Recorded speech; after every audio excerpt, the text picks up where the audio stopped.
This week, I passed the 2-year mark of me working here at Parkview Mennonite Church.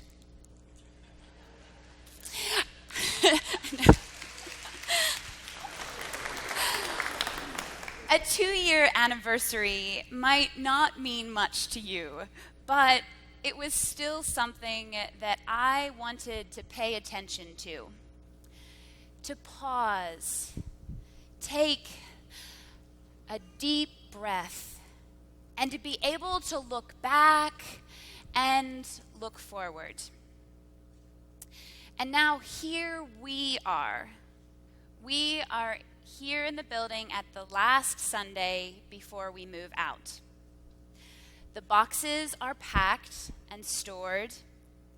Furniture has been adopted out. The offices moved this week to the seminary, so that's where you can find us. Volunteers have put in countless hours sorting, packing, and moving things. And now, our building will be left empty to be renovated and renewed. It wasn't long after I got here that we first started having air quality conversations about this building. Moisture in the different rooms was recorded, and specialists came to check it out, telling us what kinds of mold we had and how much mold growth we had in some rooms. There were more meetings to plan, and then more meetings to bring proposals.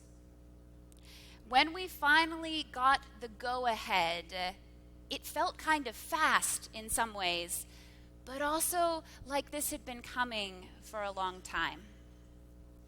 And surprisingly, I didn't feel like this was heavy or that I had a dread at all of the work that had to be done. I felt hope and openness to this possibility that is being placed before us. To mark my anniversary of working here, I took a day of retreat, and I went to the Deaner's homely hut out in Mount Clinton. I spent the day breathing deeply, letting space and time settle around me. I enjoyed the view. I rested. I journaled and thought about who I am as a leader and what that has meant and will mean here at Parkview. As I think about our time out of the building this summer, I think of it as an invitation to light and fresh air. Yes, there is a lot of work to be done. There has been a lot of work done to prepare, and there will be a lot of work to make things right in our building. And yes, there will be fundraising. But I see this as a larger invitation. We are going to be breathing fresh air into all the dark corners of our church building. We are letting the light in.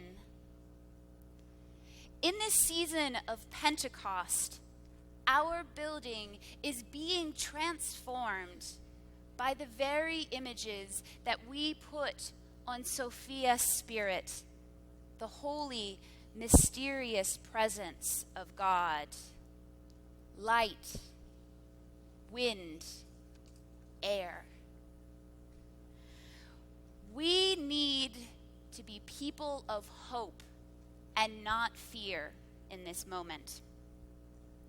Romans 8:14 and 15 says, "For all who are led by the Spirit of God are children of God. For you did not receive a spirit of slavery to fall back into fear, but you have received a spirit of adoption. God has adopted us, and we are now co-actors in God's work. Led by God's Spirit, we are Pentecost people. We enter into the rise and fall of Christ's life and work. Can we, as a church, say yes to this invitation and let fresh air of the Spirit infiltrate even our darkest crevices? As we clean out our building and live together in a nomadic way this summer, can we think what we may need to be cleared out of our life together as a church that will make our journey together lighter and create space for new life to flourish? Just as I went away and got out of my normal routine and went on retreat to be able to reflect on my life and work here, this summer gives us a space away to see what new things God may put before us. In 1877, a program called the Fresh Air Fund was started to allow children living in low-income communities to enjoy free summer experiences in the country.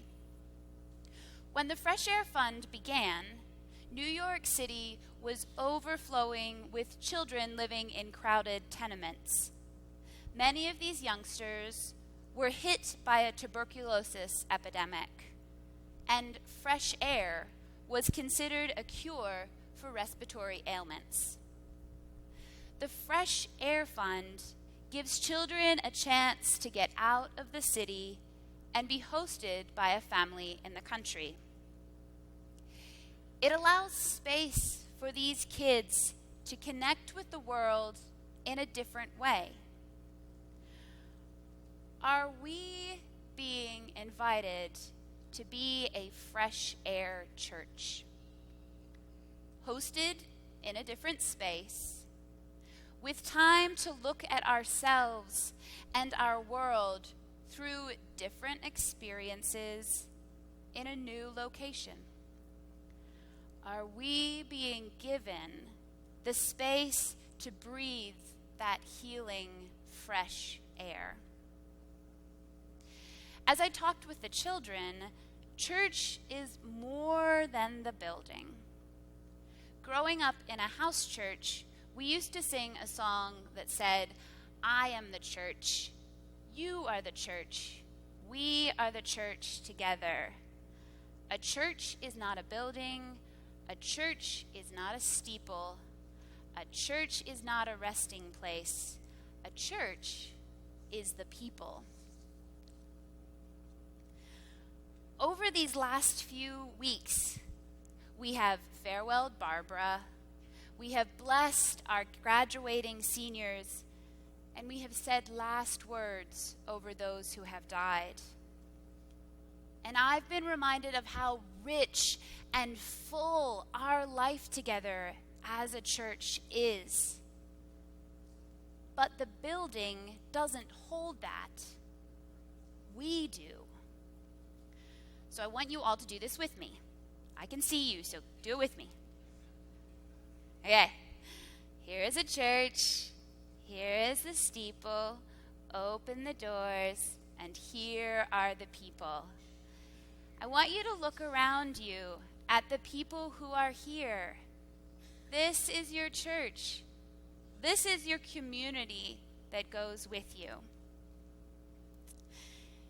In Matthew 15 passage, we hear that Jesus is talking to the Pharisees again, and they're arguing. They're arguing back and forth about tradition and about honoring God. There is concern about what and when the disciples are eating. Jesus tells them that it is not what goes into the mouth that defiles, but what comes out. What is coming out of us as a church? May we not be judged by the health of our building, but by how we love our neighbors. How do we sometimes get caught in the rules or the way that things have been done, and we stop new, healthy life emerging? What is God planting in us this summer? In preparation for the move, I've been thinking a lot about our space, thinking about the theology of space here at, and I forgot to check this, I think this is our address, 1600 College Avenue. You can tell how rarely I use postal addresses now. What does our church building say about us? What is the feeling that it gives? Whenever my parents are looking for a new house, people often ask, "What are you looking for?" And my dad says, "Well, it's whether Mary feels like she can live there or not." And it's true. My mom will go into a house and she's either like, "Yep," or "No." And it has more to do with the feel of the space. I can identify with this. When I moved to Melbourne, my best friend and I went to a whole bunch of different churches. And when we walked into the church that would eventually become our home church, I could breathe. There was light, there was space, and I knew that that was the place that I could gather and worship with God's people. So I want you to look around our space. What is the feeling that it gives? What does it say about what we value? What can our space tell us about our theology? There's a few things that I see. We value music. We want to be a community, not just with others sitting in rows staring at the back of heads. Preaching of the word is central and it is elevated. We care about symbols and aesthetics. And the light of peace is a central part of us. What do you see when you look around this space?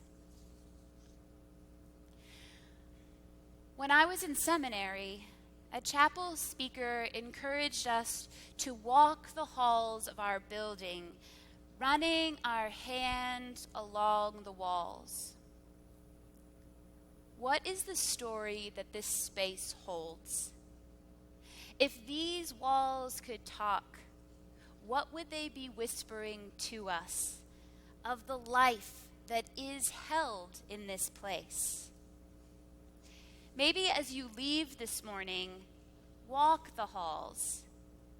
Gently run your fingers along the walls and bless this space for its transformation.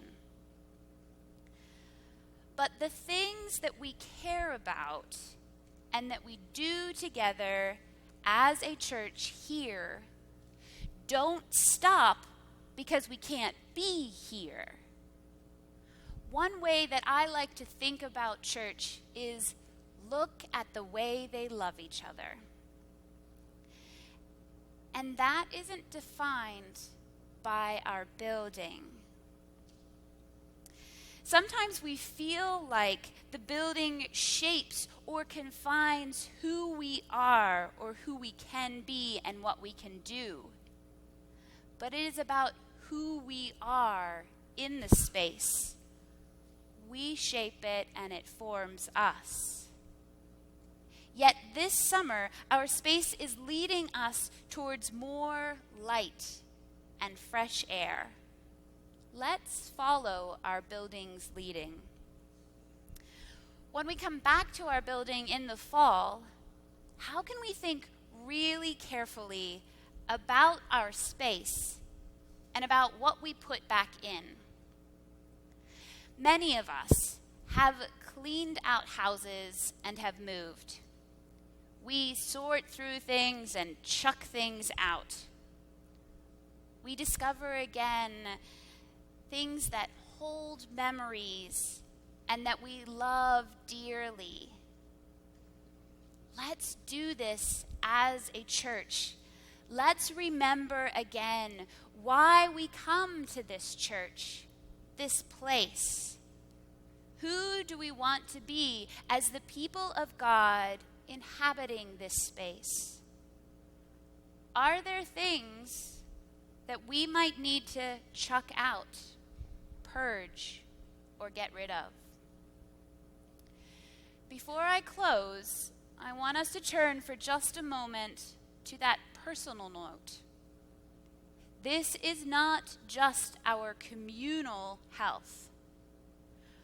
Are we willing to let God breathe new life into us? What spaces is God opening for new growth in your life? We are at a threshold as a church, waiting, ready to move into change. Could this be a turning point? What will the future hold and how will it unfold? Let's not retreat in the sense of backing away or drawing into ourselves. Let us retreat, meaning to go away and think and reflect. May we not draw back from one another, but reach out for the connections that we need in new ways. Matthew 18 reminds us that we are empowered to be church, to loose and bind, and there is still power in our gathering, even in a different space. We may need to find new ways to gather in 2s and 3s this summer, when some of our normal patterns of those gatherings have been disrupted. We know how important community is. So let us go into the summer taking responsibility for our community so that we still will feel connected as a church.